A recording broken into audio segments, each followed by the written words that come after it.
From the Guardians of the Galaxy trying to, save the galaxy, to fans getting goosebumps after hearing the famous line, here are all the Easter eggs you missed in the new Guardians of the Galaxy 3 trailer. Now, of course, you can't bring up Easter eggs without including the green elephant in the room. Okay, bad joke, but hear me out. While that was one heck of a trailer, there's still a few things that we need to take note of. Star-Lord. Who? Star-Lord, man. Legendary outlaw. Dance off, bro. Me and you. So, Gamora, who was raised by Thanos and is the most dangerous killer in the universe, will be back in Guardians of the Galaxy 3. She was last seen in Avengers Endgame, when she was brought back from a time when she hadn't met the Guardians. From what the trailer shows, it looks like Nebula will soften Gamora up, like she appears to have done for her blue adopted sister. But I want to see if Peter tries to win her back. Plus, I'm not sure if you noticed, but in the trailer, you can see that the Guardians are wearing colorful spacesuits as they move towards what looks like a High Evolutionary's lair. Those snazzy suits make them look like Power Rangers, sure, but they can also be linked to the Infinity Stones. I will be free of these shackles soon enough and I will kill you. I swear. No. You're gonna live out the rest of your days in a prison on Xandar. Wishing. Okay, cue mic drop. Of course, when Guardians of the Galaxy 3 comes out next year, you might find out more about them, but every team needs a uniform that makes them stand out and last longer than the people in the group. In Marvel Comics, the Guardians have a legendary suit that'll be introduced into the MCU in Guardians of the Galaxy 3. In a classic walk-up scene, the preview shows the Guardians going to wear their famous red and blue suits. But in the first two movies, the focus was on getting the team to work together. So now the third movie seems to show the team is now ready to put each other first to save their friends and the universe. And the suits also help to show that the Guardians are a symbol with a consistent look. But as with other Marvel characters, the MCU has always been one step ahead and brought in comic book characters with different backstories. And in the same way, Guardians of the Galaxy Volume 2 showed us where Adam Warlock came from. Basically, Adam was made by a group of scientists from Earth called the Enclave, but the movie makes it seem like the High Priestess Aisha made him. So far, the movie has shown how he was made to fight against the Guardians, but Adam Warlock joined the Guardians of the Galaxy at one point in Marvel Comics, so fans might see the same thing in the movie, but I guess I can't be entirely sure about it. Oh, but I am sure you didn't see this coming. Rocket's girlfriend is likely another Easter egg in the new trailer. I mean, it's kind of a miracle that she's found someone, but I guess that means we're getting a closer look into our favorite space raccoon too. From the looks of it, the movie will focus a lot on Rocket's past, how he became the way he is, and who turned him into a talking raccoon. Yeah, as funny as it sounds, it's true. The otter in the Guardians of the Galaxy 3 trailer is named Lila, just like Rocket, and she also comes from a genetically modified animal. They both have a history that you'll learn more about in the new Guardians of the Galaxy movie. Well, I'll tell you why. Because I was a skinny little kid who could squeeze into places adults couldn't. It made it easier for thieving. Well, I've been trying to track you down ever since.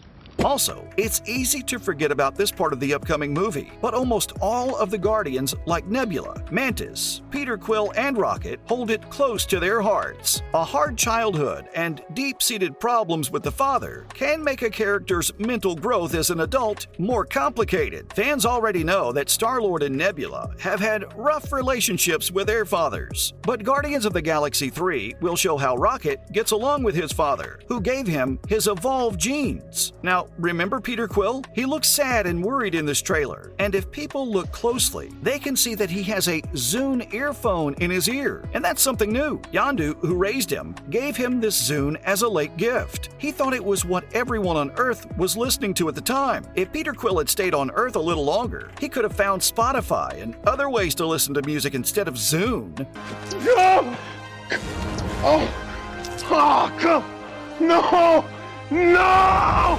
But he probably kept it because Yondu gave it to him as a gift. Either way, everyone absolutely adores baby characters these days. And the entire reason why baby versions of other cute creatures are being made is because Baby Yoda and Baby Groot are so well liked. Now, Baby Rocket Raccoon in the Guardians of the Galaxy Volume 3 trailer. This is a big change from the loudmouth, limb-stealing raccoon that people have grown to love. It's so much worse.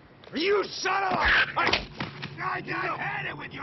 Someone follows you through the jungle. This image of Rocket Raccoon as a baby might raise more questions, and maybe Volume 3 will go into more detail about where Rocket came from and who he was before he was used in experiments. It'll be an emotional journey for sure. Let me make one thing clear. The Guardians story seems to be coming full circle. The first time this group of oddballs worked together, they broke out of a maximum security prison. It seems likely that the next time they work together, they'll be doing something similar. Mantis, Drax, Gamora, and Star-Lord are all seen trying to get out of prison while wearing red jumpsuits. This basically suggests that the Guardians are about to go on another exciting and tense prison break, this time with Drax badly hurt. But this time, I just hope no one dies. Also, if you look closely, the Guardians show up in a town that looks nice, but there's one thing strange about the people there. They're dressed animals that look like people, and I know some people that think this place is Half-World, where Rocket Raccoon was made. But think about it. Half-World was taken over by robot stewards that could think and feel for themselves, and this gave animals intelligence and self-awareness. Or this might not be Half-World after all, but rather a mix of things made by the High Evolutionary. I mean, people already know that he'll be the bad guy, so maybe the MCU will combine Half-World and Counter-Earth into one to keep people from getting confused. But as much as I want to know all about it, I got goosebumps when I heard the last line of the trailer. "We are Groot." Ring any bells for you? It's among the most famous lines in the history of the MCU, a reference to Guardians of the Galaxy Volume 1, followed by an amazing shot of Star-Lord and Groot facing each other in a circle shoot-'em-up scene, which is something Groot has always done with Rocket. Well, this group of characters, the actors who play them, and everyone else involved in this franchise have had a huge effect on the comic book movie genre, and there was a time when people thought Marvel Studios had gone too far in 2014. Peter Jason Quill from Terra, raised from youth by a band of mercenaries called the Ravagers, led by Yondu Udanta.